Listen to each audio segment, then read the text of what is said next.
Hello everyone, welcome to my YouTube channel. आज मैं आपको NCERT maths class 7th exercise 9.2 से इसका क्वेश्चन 4 कराऊंगी।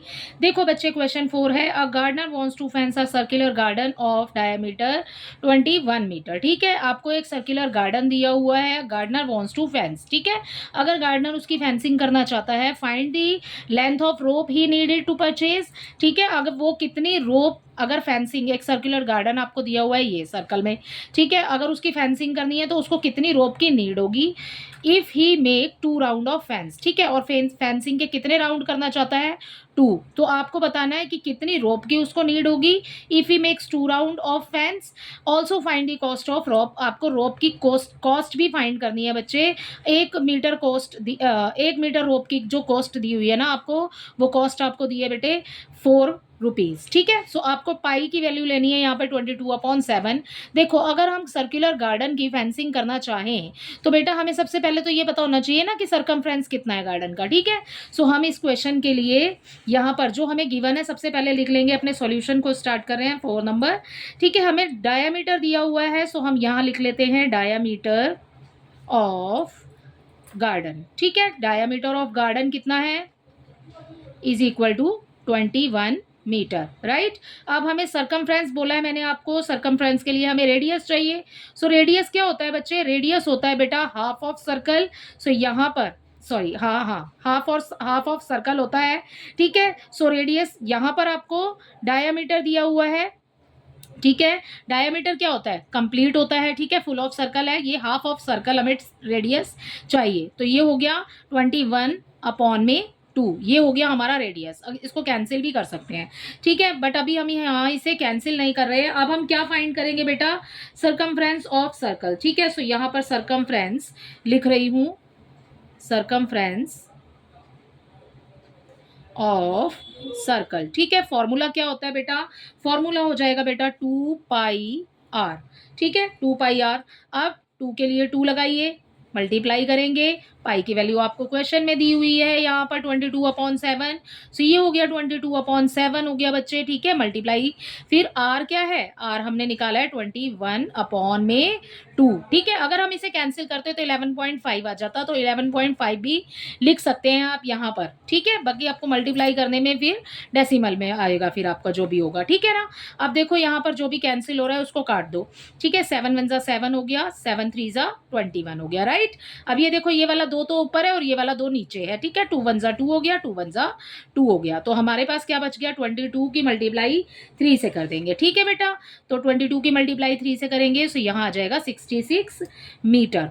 ठीक है, सो ये आ गया हमारे पास सरकमफ्रेंस। अब हमें पता है कि गार्डन के लिए आपको 66 मीटर। ठीक है, अगर हम एक ही राउंड करते हैं, रोप हमें नीड होगी ना। ठीक है, अगर हम एक राउंड करते हैं तो हमें 66 मीटर की रोप की नीड होती।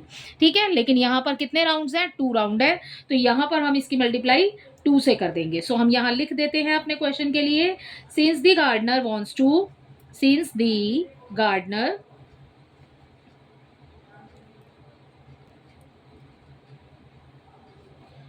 wants to make, कितने राउंड बनाना चाहता है वो, 2 राउंड्स। ठीक है, 2 rounds of fence, so the, क्या निकाल रहे हैं हम, टोटल लेंथ ऑफ रोप। ठीक है, so the total length of the rope required for fencing। ठीक है, ये आपके क्वेश्चन में भी लिखा है, वैसे आप क्वेश्चन में से भी लिख सकते हैं। तो कितनी रोप चाहिए आपको, 66, इसकी मल्टीप्लाई इस वाले 2 से कर दो क्योंकि हमें 2 राउंड्स चाहिए। ठीक है, सो इसकी मल्टीप्लाई इससे हो जाएगी, 2 6 जा 12 हो गया, 2 6 जा 12 एंड 1 हो गया 13। ठीक है बेटा, सो ये हो गया 132 मीटर। इतनी रोप चाहिए आपको, 132 मीटर चाहिए आपको 2 राउंड्स फेंसिंग करने के लिए। ठीक है, अब आगे देखते हैं, आपको कॉस्ट यहाँ पर दी हुई है बेटा, 1 मीटर की दी है आपको 4 रुपीज़। ठीक है, सो इस 132 की मल्टीप्लाई 4 से कर देंगे। सो यहाँ पर हम लिखेंगे कॉस्ट ऑफ, पहले सबसे पहले लिख लेते हैं cost of 1 metre of cost of 1 metre of rope is equal to 4 rupees, ठीक है, ₹4। सो दी कॉस्ट, ये क्वेश्चन में से ही लिख रही हूँ, ठीक है। So the cost of 132 metre of rope is equal to, इस 132 की मल्टीप्लाई इस वाले 4 से कर देंगे, ठीक है। हमें पैसे बताने हैं ना, 4 की मल्टीप्लाई 2 से करेंगे, 4 2 ज़ा 8 हो गया, 4 3 ज़ा 12 हो गया, 2 आ जाएगा, ठीक है। 4 1 ज़ा 4 है बेटा, एक 1 वहाँ से ऐड करेंगे, सो ये हो जाएगा हमारे पास में 528 रुपीज़, ठीक है। पैसे निकाल रहे हैं हम, सो रुपीज़ आगे लगाना है हमने, ठीक है। सो इसी के साथ आपका क्वेश्चन नंबर 4 कंप्लीट होता है। आई होप इसका क्वेश्चन नंबर 4 आपको अच्छे से समझ आया होगा। इसका क्वेश्चन नंबर 5 देखते हैं। Question number 5 is from a circular sheet of radius 4 centimetre, ठीक है। आपको यहाँ पर एक सर्कुलर शीट दी हुई है, ठीक है, और जिसका रेडियस आपको दिया हुआ है 4 सेंटीमीटर, ठीक है। ये हो गई हमारी सर्कुलर शीट, ठीक है। आगे देखिए, आगे क्वेश्चन में बेटा आपको बोला है circle of radius 3 centimetre is remove, ठीक है। अगर इसके अंदर से 3 सेंटीमीटर का सर्कल रिमूव कर लेते हैं, ठीक है। ये हो गया हमारा 4, ये वाला जो हो गया ये हमारा 4 सेंटीमीटर हो गया, और ये वाला जो हो गया ये हमारा 3 सेंटीमीटर हो गया, ठीक है। सो अगर हम उसमें से 3 सेंटीमीटर रिमूव कर लेते हैं, find the area of remaining sheet.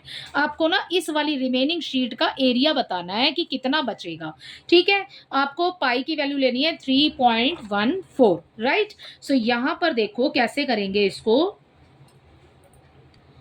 सो देखो बच्चे, ये है हमारे पास सर्कुलर शीट, ठीक है, जो कि 4 सेंटीमीटर है, पूरा है सर्कल, ओके। अब उसके अंदर से अगर हम 3 सेंटीमीटर को रिमूव कर रहे हैं, सो ये तो हो गया हमारे पास में जो रेडियस दिया हुआ है इस वाली शीट का, ठीक है। सो अपने सॉल्यूशन को करने से पहले यहाँ पर लिख लेते हैं। कैसे करेंगे बेटा, देखो इसमें से इसको माइनस करना पड़ेगा ना हमें, सो हमें 2 चाहिए इसमें। देखो कैसे करेंगे इसको, यहाँ पर लिखते हैं सबसे पहले radius of circular sheet is equal to 4 centimetre, ठीक है। अब हमने क्या किया, रिमूव किया ना उसमें से 3 को, सो यहां पर रेडियस ऑफ रिमूव्ड सर्कल, यहां पर दिया हुआ है हमें क्वेश्चन के अंदर रिमूव्ड सर्कल, ठीक है, अ सर्कल ऑफ रेडियस, ठीक है, बोला है ना। सो यहां पर radius of removed circle is equal to 3 centimetre, ये हमने इसके अंदर से रिमूव किया है, ओके। सो अब हमारे पास में क्या बताना है हमें इस क्वेश्चन के अंदर, हमें बताना है इस क्वेश्चन में find the area of remaining sheet. तो हम क्या निकाल रहे हैं, एरिया ऑफ रिमेनिंग शीट। कैसे निकलेगा बेटा, ये वाले में से ये वाले को माइनस करना पड़ेगा, ठीक है। सो क्या करेंगे, ये लिख लेते हैं। अगर नहीं लिखना है तो देखो यहाँ पर सिर्फ सीधे फॉर्मूला लगाइए, आप एरिया फाइंड कर रहे हैं, एरिया का ही फॉर्मूला लगा दो। क्या लगेगा, पाई आर स्क्वेयर, ये इसके लिए, ठीक है, और उसमें से ही हमें माइनस करना है दोबारा से पाई आर स्क्वेयर। इस वाले एरिए को माइनस करना है हमें इसके एरिया में से, ठीक है। सो हमने 2 बार लिख लिया, ये तो हो गया हमारा पहला और ये हो गया हमारा दूसरा, ठीक है। माइनस कर रहे हैं दोनों को, तो दोनों की वैल्यू लिखनी पड़ेगी। एक बार रेडियस ये आएगा, एक बार रेडियस ये आएगा। अब देखो आपको इसमें कॉमन कुछ नजर आ रहा है, भाई कॉमन तो हमें पाई नजर आ रहा है, पाई को ले लो बाहर, ठीक है, पाई आ गया हमारा बाहर। अब हमारा ये है पहले वाले आर में से, ठीक है, आर का स्क्वायर माइनस कर देंगे दूसरे वाले आर का स्क्वायर, ठीक है। आर क्या है, रेडियस, रेडियस हमें यहाँ पर दिया हुआ है, सो लिखा पाई, बेटा ऐसे ही लिख लेंगे, ठीक है। आर स्क्वायर हमें पहले वाले में कितना दिया हुआ है, 4 का स्क्वायर, ठीक है। दूसरे वाले में कितना दिया है बेटा, 3 दिया है, ठीक है। तो ये हो गया 3 का स्क्वायर। 4 स्क्वायर कितना होता है, 4 4 जा 16 होता है, ठीक है। स्क्वायर का क्या है मतलब 4 की पावर 2 है ना, तो 4 को 2 टाइम्स लिखेंगे, 3 की पावर 2 है तो 3 को 2 टाइम्स लिखेंगे, ठीक है। यहाँ कितना आ जाएगा 16, यहाँ कितना, यहाँ 3 आएगा, ठीक है, और यहाँ कितना आ जाएगा 9 आ जाएगा, सही है ना। सो यहाँ पर लिख देंगे 9, ब्रैकेट लगाइए, ठीक है। पाई ऐसे ही आ जाएगा आपका। 16 में से 9 को जब आप माइनस करोगे ना बेटा, सो आपको यहाँ पर मिल जाएगा, यहाँ पर मिल जाएगा आपको 7, ठीक है। और पाई है ना बाहर, सो पाई की वैल्यू बेटे आपको दी हुई है यहाँ पर 3.14। ठीक है, यहाँ पर पाई ना लगा करके 3.14 भी लगा सकते हैं। अब लगा देती हूँ 3.14। इसको नेक्स्ट पेज पर कर लेते हैं। सो बेटा 3.14 लिखा, यहाँ पर आया अंदर हमारा 7। ब्रैकेट के बाहर जब कोई भी साइन नहीं होता तो क्या करते हैं, मल्टीप्लाई होता है। ठीक है, इसकी मल्टीप्लाई इससे हो जाएगी। जब आप सारे नंबर को मल्टीप्लाई करेंगे तो देखो करके देख लेते हैं। 7 4 ज़ा 28, ये 8 आ गया। ठीक है, हासिल हो गया हमारे पास 2। 7 1 ज़ा 7 एंड 2 ये हो गया 9। ठीक है, यहाँ पर लगाया डेसिमल क्योंकि डेसिमल यहाँ पर लगाए। ठीक है, 7 3 ज़ा हो गया बेटा 21। सो ये आ गया इसका आंसर। एरिया फाइंड कर रहे हैं, सेंटीमीटर स्क्वायर आ जाएगा। ठीक है, सो ये हो गया आपके क्वेश्चन नंबर 5 का आंसर। इसी के साथ आपका क्वेश्चन नंबर 5 कंप्लीट होता है। आई होप ये दोनों ही क्वेश्चन आपको अच्छे से समझ आए होंगे। Thank you.